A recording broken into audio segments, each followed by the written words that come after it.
Assalamualaikum warahmatullahi wabarakatuh. Selamat pagi teman-teman. Gimana kabarnya? Semoga baik-baik saja ya. Perkenalkan, nama saya Ardimas Wijaya Saputra dari kelas PJKRB tahun 2018 Fakultas Ilmu Keolahragaan Universitas Negeri Yogyakarta. Di sini saya akan menerangkan materi tentang menjaga keselamatan diri dan orang lain di jalan raya. Sejak belakangan ini, tingkat kecelakaan jalan raya semakin meningkat. Banyak nyawa korban dalam tragedi tersebut. Oleh karena itu, kita seharusnya waspada dan berusaha mengurangi tingkat kecelakaan di jalan raya. Kenapa kecelakaan itu masih terjadi? Karena pelanggaran lalu lintas juga masih sering terjadi. Contohnya, pelanggaran yang sering dilakukan yaitu menerobos lampu merah, melawan arah arus kendaraan, tidak melengkapi perlengkapan keselamatan dalam berkendara seperti helm, spion, dan lain-lain, serta tidak membawa kelengkapan surat berkendara. Bahkan tabrak lari merupakan bentuk contoh pelanggaran norma sosial, kadang juga dilakukan tanpa bertanggung jawab. Oke, yang pertama yaitu keselamatan jalan raya.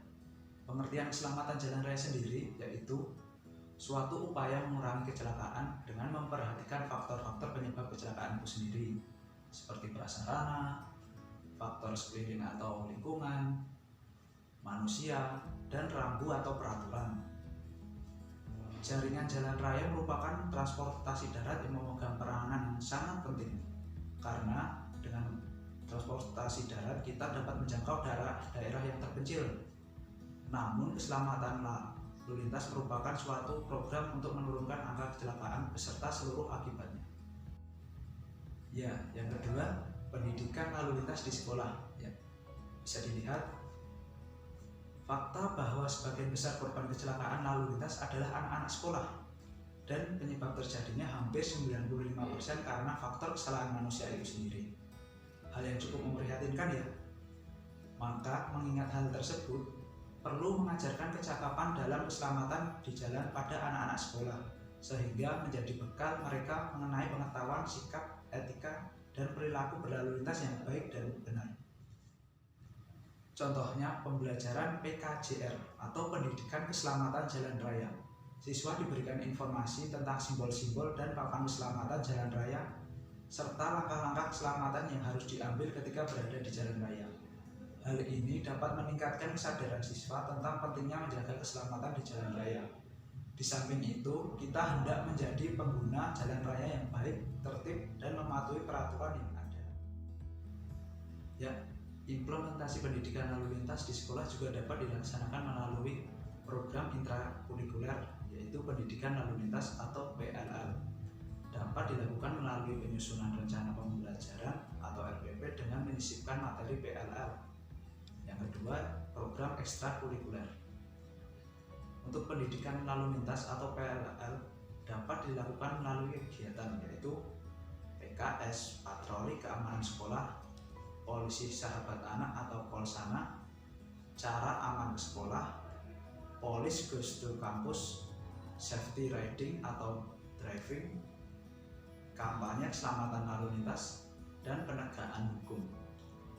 Agar pelaksanaan PLL di sekolah dapat berjalan lancar dan dapat mencapai sasaran yang diperlukan, perlu kerjasama semua komponen, yaitu sekolah bekerjasama dengan pihak kepolisian terdekat, serta dibantu para guru di sekolah menyusun program implementasi PLL di sekolah, membentuk tim pelaksana kegiatan, melaksanakan program monitoring, dan melaksanakan evaluasi.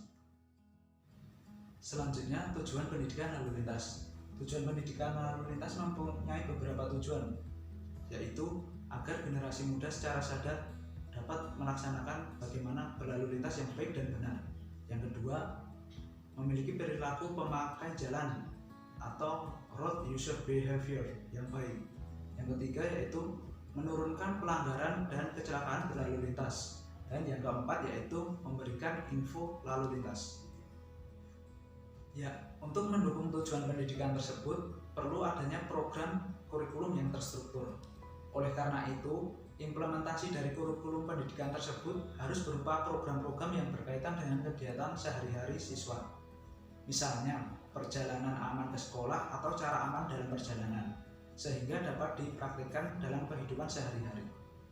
Penanaman pengetahuan dan simulasi materi, perjalanan aman ke sekolah maupun cara aman dalam perjalanan harus sesuai dengan tingkatan umur dan kondisi nyata yang dihadapi siswa, sehingga ada perbedaan sesuai dengan perkembangan masalah yang dihadapi di jalan.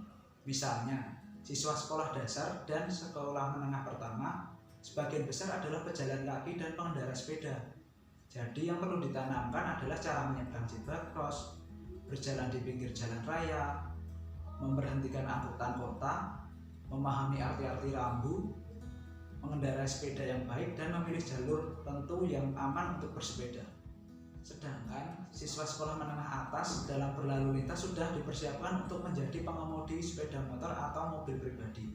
Pengertian tentang istilah rambu-rambu lalu lintas dan pengajaran etika dalam mengendarai kendaraan merupakan contoh materi yang harus ditanamkan. Sekolah menengah atas hendaknya memfasilitasi siswa untuk memperoleh SIM dengan cara melakukan pelatihan mengemudi yang bekerja sama dengan polisi dan pihak yang dapat mengeluarkan sertifikat mengemudi. Hal ini dapat juga mengontrol pemberian SIM secara benar kepada calon pengemudi atau pengendara. Selanjutnya, pelanggaran lalu lintas. Bisa dilihat ya teman-teman, mesti teman-teman juga udah tahu banyak pelanggaran lalu lintas yang sering terjadi dimanapun dan kapanpun. Berbagai upaya sebenarnya sudah dilakukan oleh pihak kepolisian untuk membuat pelanggar jenuh dan jerah. Salah satunya dengan cara penilangan. Meski hal ini dinilai oleh berbagai banyak pihak atau saksi pelanggaran sebagai cara yang kurang efektif. Apa saja upaya mengatasi pelanggaran lalu lintas yang baik dan benar sebenarnya? Oke, kita lihat aja ya. Yang pertama yaitu upaya yang sedikit represif untuk mengatasi pelanggaran lalu lintas. Denda. Ya, denda yang dijatuhkan saat diberlakukannya proses penilangan banyak yang tidak sesuai dengan aturan yang berlaku, yakni Undang-Undang Nomor 22 Tahun 2009 tentang Lalu Lintas dan Angkutan Jalan. Pelanggar yang dikenai sanksi sesuai dalam undang-undang harusnya mengikuti prosedur, yakni dengan dikenai denda sebesar dan seberat pelanggaran lalu lintas yang dilakukan. Apabila pelanggar tidak sanggup membayar denda, maka harus melalui jalur hukum atau persidangan. Namun, dalam kenyataan di lapangan, pelanggar biasanya dapat membayar sesuai yang ditagihkan polisi, kemudian mereka dapat dibebaskan. Padahal jika melanggar undang-undang, tentu hal ini merupakan implementasi dari contoh pelanggaran nilai-nilai Pancasila. Yang kedua, sanksi berupa kewajiban untuk hadir di persidangan. Kebanyakan orang pasti enggan untuk hadir di persidangan dan memilih membayar denda. Untuk menghindari keengganan itu, memungkinkan pengendara agar lebih menjaga ketertiban dan keamanan dalam berlalu lintas.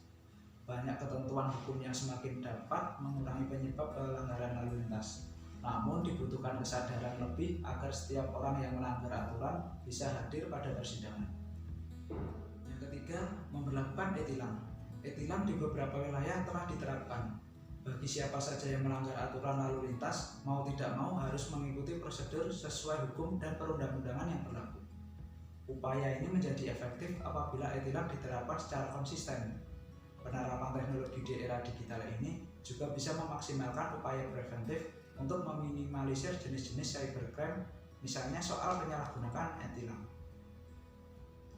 Selain upaya yang dilakukan untuk mengatasi pelanggaran lalu lintas yang sifatnya tegas dan mengancam, lebih baik lagi dilakukan melalui motivasi yang mendorong agar setiap warga mentaati aturan lalu lintas secara sadar dan tertib. Hukumnya ada. Itu tadi materi tentang pendidikan lalu lintas ya teman-teman. Itu tadi ada pengertian, tujuan, dan pelanggaran lalu lintas yang sering terjadi. Kesimpulannya, tujuan pendidikan berlalu lintas, para siswa didorong untuk menyebarluaskan informasi dan pengetahuannya tentang berperilaku yang baik dalam berlalu lintas pada anak-anak kecil dan juga pada orang tuanya. Dengan diajarkannya dasar keselamatan lalu lintas di sekolah, anak-anak dipersiapkan untuk membangun pengetahuan yang lebih luas dan sikap positif yang akan mendatangkan manfaat saat anak-anak itu menjadi dewasa dan remaja. Lebih mudah mengajarkan kebiasaan baik di usia dini daripada menyingkirkan kebiasaan buruk nantinya. Ya, begitu tadi materi yang dapat saya sampaikan. Bila banyak kesalahan dalam saya berkata maupun tindakan yang kurang berkenan di hati teman-teman, saya mohon maaf. Tetap ingat dan patuhi peraturan dalam berlalu lintas yang baik dan benar. Alon-alon asal kelakon, pelan-pelan asal sampai. Cukup sekian dari saya. Wassalamualaikum warahmatullahi wabarakatuh.